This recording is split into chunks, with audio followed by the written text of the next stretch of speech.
Good morning, this is John from Advanced Diagnostics USA. We are sitting inside a 2024 Grand Highlander, Toyota Grand Highlander. Okay, this is all keys lost. As you can see, smart button does nothing. All right, we've got our emulator, we're Smart Pro. Our ADC 2021 cable is plugged in over there. It looks a little bit messy, but it's pretty easy. I'll cover that later. Basically, you're going to go to the menu for Grand Highlander. Right now I've got cross up. Let's just go to the proper menu. So Toyota, and then we can type in Grand Highlander 2024. Okay, and you see we get two function menus. What does that mean? Well, 1224 is the older software where you don't have the ability to emulate. Came out a few years ago, and some people don't own the newer software or don't use tokens. So down below it is 1225, which uses the emulator and can do all keys lost without or any of the functions without the TIS codes, assuming that you're plugged into the CERT unit like we are with the ADC 2021 cable. What do we do? So we go to proximity immobilizer 1225.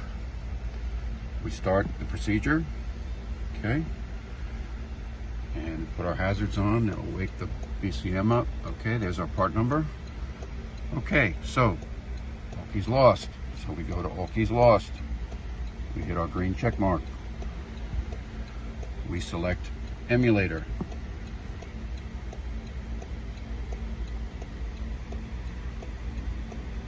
Okay, now I've already read the data on this.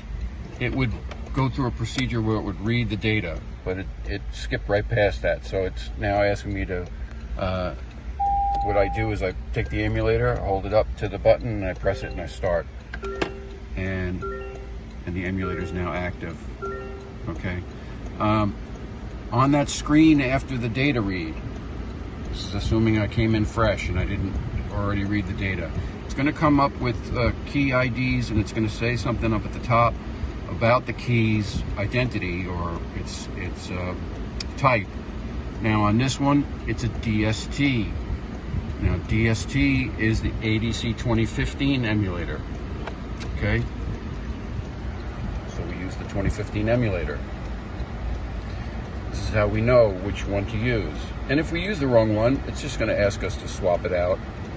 But if after that data read, it says that it is a AES rather than a DST, that would be the 2020 emulator. So that's pretty simple and straightforward. Now that I've got my ignition key, ignition turned on, I just leave it in the on position. Everything happens, all the programming happens in the on position. So what we do is we have this screen where it's saying the emulator is active. Okay, we hit OK, and we move to do whatever we want to do. And in this case, of course, it's going to be add a prox key. So I select add prox keys, hit the check. Okay, it checks the status, make sure the ignition is on, which it is. Okay, it tells me how many smart keys are registered and how many spots are available. Sometimes there's 3, sometimes there's 6, depending on the model. So we hit OK. Security access is gained. Okay, check your battery and your Smart Pro and your smart key. You want to make sure it's correct, that it's good voltage on it, and you want to ensure that no other keys are present. So you want to take them out. You know, I just generally put them out on the ledge of the door. That's generally far enough away. If there are any other keys, put them there. So I hit OK. Okay, so there's a time limit on these steps. So what we do is we hit OK. We have our key ready. I don't have one ready right this second of the program in, but I'm just going to go so far and then stop. So I go to OK. Now it tells me to touch the emblem And there you go, you hear that magic beep. That is the car recognizing a valid key, which is at the moment our emulator. So we would present then the key that we want to program, and we should get 2 beeps from it. Okay, and you'll get some message on the screen. And then, because sometimes you need to ID Reg SmartBox to enable all the functions, they ask you to, or recommend to run through that, and that's just a very simple, quick procedure.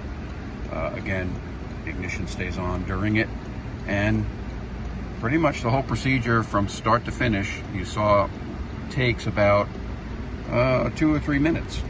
And the hardest part about it probably is taking down the glove box. On this model, it's behind the glove box, not always behind the glove box, sometimes it's somewhere else. There's pictures on the Smart Pro for that, it shows you where. And the process of taking this down is pretty easy. Just in this case, I just needed a Phillips head screwdriver and a little gentleness, and she comes down to the point where I can get at the CERT unit very easily. Okay?